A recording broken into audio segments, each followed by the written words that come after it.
Барлығы дайын.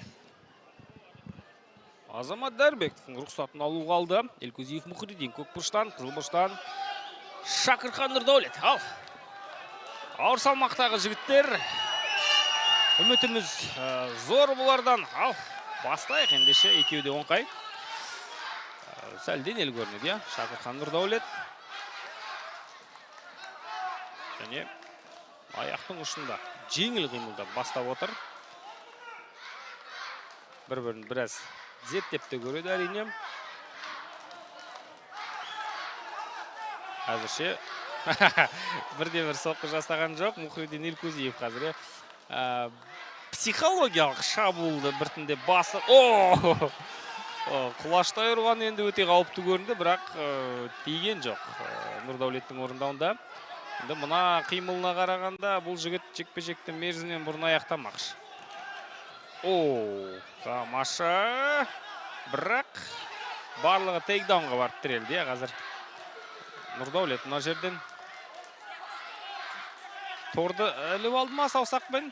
Дер кезінде қолды алып тастаған сияқты қазір өзбек бапкерлері де қайта-қайта көрсетіп отыр. Міне осымен екінші рет торды ұстап алды. Бұл үшін ескертуін беру керек қазір. Және біздің назарымыз сол саусақпен торды іліп алғанына ауып тұрған кезде ереже бұзып жіберген сияқты, белден төмен кеткен соққы. Яғни бір шабуылда екі ереже бұзған ба? Тордан ұстағаны бұл факт. Міне, көрдік, бұл да. Енді әдейі жасалынбаса да, қалай дегенмен ережеге қарама-қайшы соққы. Сондықтан бұл үшін да кем дегенде ауызша ескерту берілу керек. Кем дегенде. Ал, жалғастырамыз жекпе-жекті. Тамаша, қазір көңіліне аяқпен қимылдарға аудармақшы болды. Мұхридин Элькузиев. Өзі провокация жасауды жақсы көреді екен. Жаман емес, бірақ қашықтық жетпеді, Шакырхан өте ширақ қимылдайды.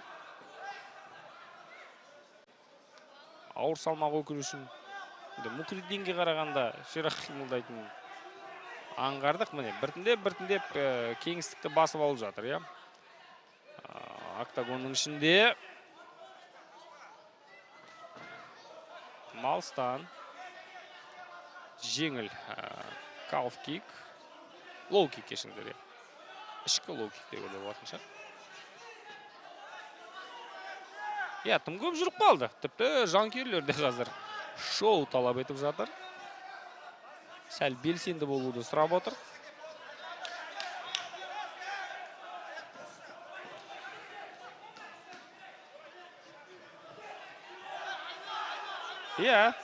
Тым көп ауа қармап соққылар жүріп қалды. Міне, тейкдаун, қарсыласын жамбасын жерге тигізді, және толықтай тейкдаун жауырыны жерге тиді. Мұхридин Элькузиевтің ендігі қадам не болмақ? Ендігі қадам позицияны ұстап қалу, Тамаша қазір. Мұхридин Элькузиев өзі қарсы шабуылға көшуі мүмкін. Мойындалды, бірақ қолдың көмегі, аяқтың көмегі ешіңдер, бұл жерде жетпей тұр. Керісінше қазір Мұхридиннің өзі мұна жерден біраз шаруа тындыруы мүмкін. Қылқындырам деген, қарсыласы қылқындырам деген сәтті өте жақсы қолданды. Қателесті енді, тәуекелі ақталмады Шакырхан Нұрдаулеттің. Ал ауыр салмақта бүйтіп қарсыласының астына түсіп қалсаң енді шығу оңай емес. Бірнеше соққы қазір Элькузиевтің орындауында өтті. Маунт отырады ма екен?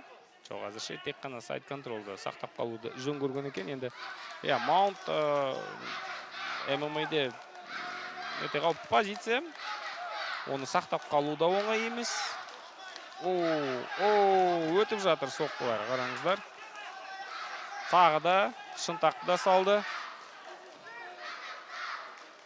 Енді әзірше қорғанып жатыр, бірақ қашанға дейін созылады. Ауыр салмақтың енді мынадай бір жонып өткен соққыларының өзі міне оңдыртпайды. Міне Нұрдаулеттің реакциясынан да бұны сезуге болады. Мұхридин де әзірше бір жақсылап тұрып сала алмай жатқандай, міне енді тиді соққылар. Бірақ әлі де бір аса ауыр салмаққа лайықты соққы жасай алмай жатыр. Міне мынаның барлығы енді ауадан кетіп жатыр. Міне шынтақпен соққы дөп тиген. Қателесті. Элькузиев үшбұрыш жасау екі тала енді мына жерде. Өзінің қателігі, енді позиция алмасты жігіттер. Уақыт жетпейді бұл жерде.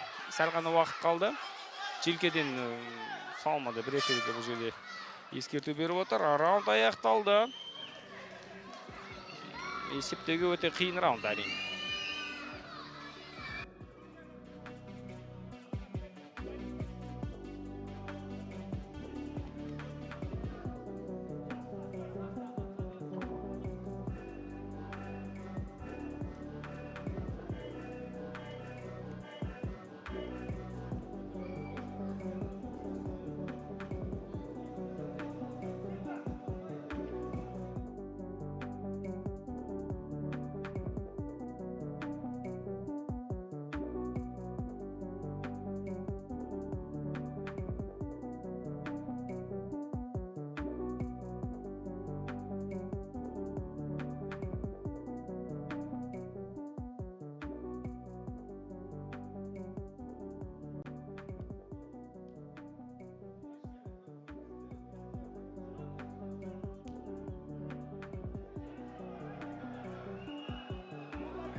Екінші раунд.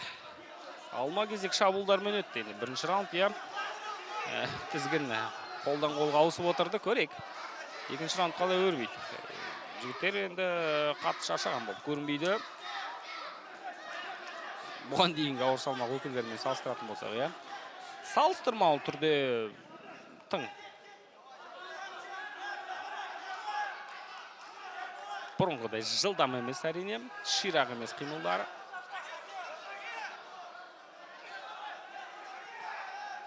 Бірақ сол әдетіне басты екеуде. Кім бірінші болып шап береді, кім бірінші болып қателеседі дегендей. Тамаша. Бір құлаштай ұрып, жасырын соққы көрсетіп, жалған соққы көрсетіп, біле өтіп кетті аяққа. Шакырхан Нұрдаулет енді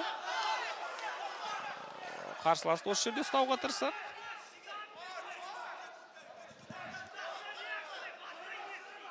Енді әзірше айтарлықтай қауіп төндіріп отырған жоқ бұл жерде. Нұрдаулет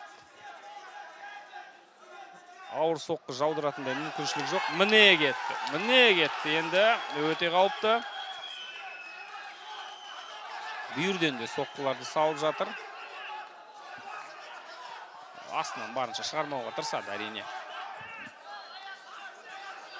Бастан бүйірден торға тіреу. Жоқ, тіпті аяққа тұрып кетті, қараңыз. Тамаша. Қорғанысты бұзып өтуге шақ қалған еді, бірақ қазір Мұхридиннің өзі қарсы шабуылға көшті.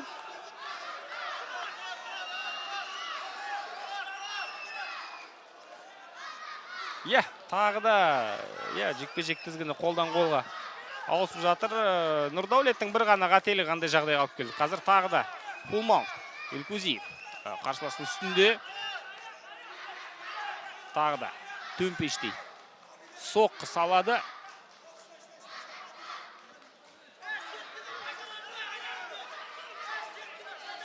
Қорғаныстан бұл соққылардың барлығы айтарлықтай қауіпті емес. Міне енді мына жерде қазір сақ болу керек. Қимылдау керек, қазір реферидің де қозғалысынан, қимылынан байқадық. Шақ қалды жекпе-жек барысына араласуға. Елкузиев дәл осылай бір-екі соққы қайталаған кезде жекпе-жекті тоқтатып тастады. Енді күресіп бір позициядан шығып кетудің жолдарын іздеп жатқан жоқ.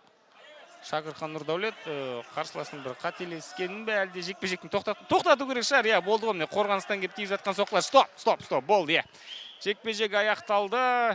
Тәп-тәуір бастаған Шакырхан міне өзі қателесті, өз қателігі қарсыластың үстінен тұрып барып, не үшін қайрадан партерге кірді, не істеп, не қойды, өзі де түсінбеген сияқты. Жекпе-жек аяқталды осымен. Техникалық нокаут. Елкузиев Мұхриддин үшін бұл кәсіпқой ММА-дегі алғашқы жеңіс, ал Нұрдаулет Шакырхан үшін алғашқы жеңіліс.